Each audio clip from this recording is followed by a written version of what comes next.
नमस्ते। आज बात करेंगे भारत के उन नए यूनिवर्सिटी नियमों की, यूजीसी इक्विटी रेगुलेशंस की।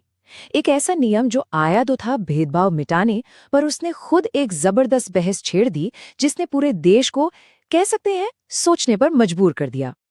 और देखिए, ये बहस कोई छोटी मोटी नहीं है। खुद सुप्रीम कोर्ट के चीफ जस्टिस सूर्यकांत ने चेतावनी देते हुए कहा, वरना इसके बहुत व्यापक परिणाम होंगे। ये समाज को विभाजित कर देगा।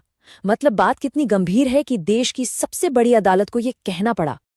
तो इस पूरे मामले को ठीक से समझने के लिए हम देखेंगे कि ये नियम आखिर हैं क्या, इनके पक्ष में क्या तर्क दिए जा रहे हैं, क्यों देश भर में इसका विरोध हुआ, फिर अदालत ने क्या फैसला सुनाया और आखिर में ये बहस हमें किस मोड़ पर लाके खड़ा कर देती है। तो चलिए, सबसे पहले यही समझते हैं कि ये 2026 के रेगुलेशंस आखिर हैं क्या। ऐसा क्या है इनमें जिसने पूरे देश में इतना हंगामा खड़ा कर दिया। तो बात है जनवरी 2026 की। यूनिवर्सिटी ग्रांट्स कमीशन, जिसे हम सब यूजीसी के नाम से जानते हैं, वो कुछ नए नियम लेकर आया। इनका मकसद सीधा था, हायर एजुकेशन में, मतलब कॉलेजों और यूनिवर्सिटीज में जो मार्जिनलाइज्ड कम्युनिटीज के छात्र हैं, उनके साथ होने वाले भेदभाव को रोकना।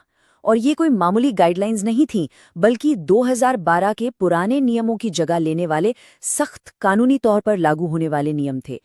अब देखिए, ये नए नियम पुराने वालों से अलग कैसे थे। जमीन आसमान का फर्क था। 2012 के नियम जो थे वो बस एक सलाह की तरह थे, मानो या ना मानो। लेकिन 2026 के नियम, ये कानूनी तौर पर लागू होने थे, सजा के प्रावधान के साथ। और तो और, इसमें एससी एसटी के साथ साथ पहली बार ओबीसी समुदाय को भी शामिल किया गया। अगर कोई यूनिवर्सिटी इन नियमों को नहीं मानती तो उसकी ग्रांट रोकी जा सकती थी, यहाँ तक कि मान्यता भी रद्द हो सकती थी। मतलब अब बात सिर्फ सलाह मशवरे की नहीं थी, एक्शन की थी। तो सवाल ये उठता है कि इतने सख्त नियमों की जरूरत आखिर पड़ी ही क्यों? जो लोग इसके पक्ष में थे, उनका क्या कहना था? देखिए, ये कहानी अचानक से शुरू नहीं हुई। इसकी एक लंबी और दुखद पृष्ठभूमि है। 2012 में नियम तो आए, पर वो बेअसर थे। फिर 2016 से 2019 के बीच रोहित वेमुला और डॉक्टर पायल तडवी जैसे छात्रों की आत्महत्या की खबरों ने सबको झकझोर दिया। आरोप लगे जाति आधारित उत्पीड़न के। इसी के बाद 2019 में परिवारों की तरफ से वकील दिशा वाडेकर सुप्रीम कोर्ट पहुंची और मजबूत, लागू करने लायक नियमों की मांग की। कोर्ट ने बात सुनी और सितंबर 2025 में यूजीसी को नियम बदलने का निर्देश दिया। और फिर जनवरी 2026 में ये नए सख्त नियम सामने आए। और जो लोग इन नियमों के पक्ष में थे, वो सिर्फ घटनाओं का जिक्र नहीं कर रहे थे, उनके पास आंकड़े थे। और ये आंकड़ा देखिए, 118%। ये सरकारी आंकड़ा है जो बताता है कि जाति आधारित भेदभाव के मामलों में इतनी बड़ी, चौंकाने वाली बढ़ोतरी हुई थी।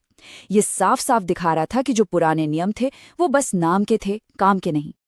तो उनकी मांगें क्या थीं? सबसे पहले एनफोर्समेंट, मतलब ऐसे नियम हों जिनमें सजा का डर हो, जो 2012 के नियमों में नहीं था। दूसरा, समावेश। पुराने नियमों में ओबीसी समुदाय का जिक्र नहीं था, नए नियमों में उन्हें भी शामिल किया गया। तीसरा, जवाबदेही, मतलब हर इंस्टीट्यूट में एक इक्वल अपॉर्चुनिटी सेंटर हो और किसी भी गड़बड़ी के लिए सीधे इंस्टीट्यूट का हेड जिम्मेदार हो। और सबसे जरूरी बात, प्रिवेंशन, यानी कोई दुखद घटना होने का इंतजार न किया जाए, बल्कि एक ऐसा सिस्टम बनाया जाए जहां छात्र समय रहते अपनी शिकायत दर्ज करा सकें। लेकिन जैसे ही ये नियम आए, इनके खिलाफ एक जबरदस्त प्रतिक्रिया भी देखने को मिली। पूरे देश में विरोध शुरू हो गया।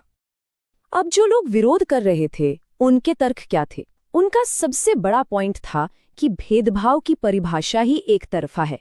नियम कहते थे कि ये एससी, एसटी और ओबीसी समुदायों के खिलाफ भेदभाव को रोकेंगे। तो सवाल उठा कि जनरल कैटेगरी के छात्रों का क्या उनके साथ भेदभाव नहीं हो सकता?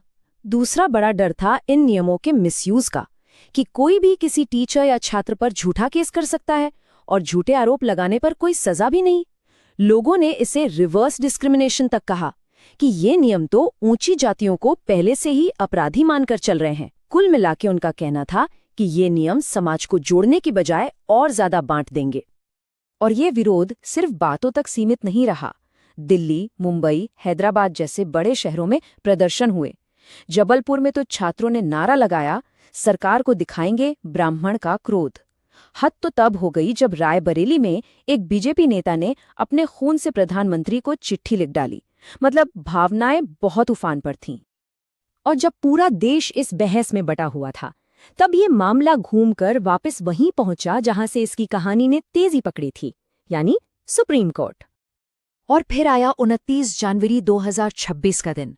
सुप्रीम कोर्ट ने एक बड़ा फैसला सुनाया।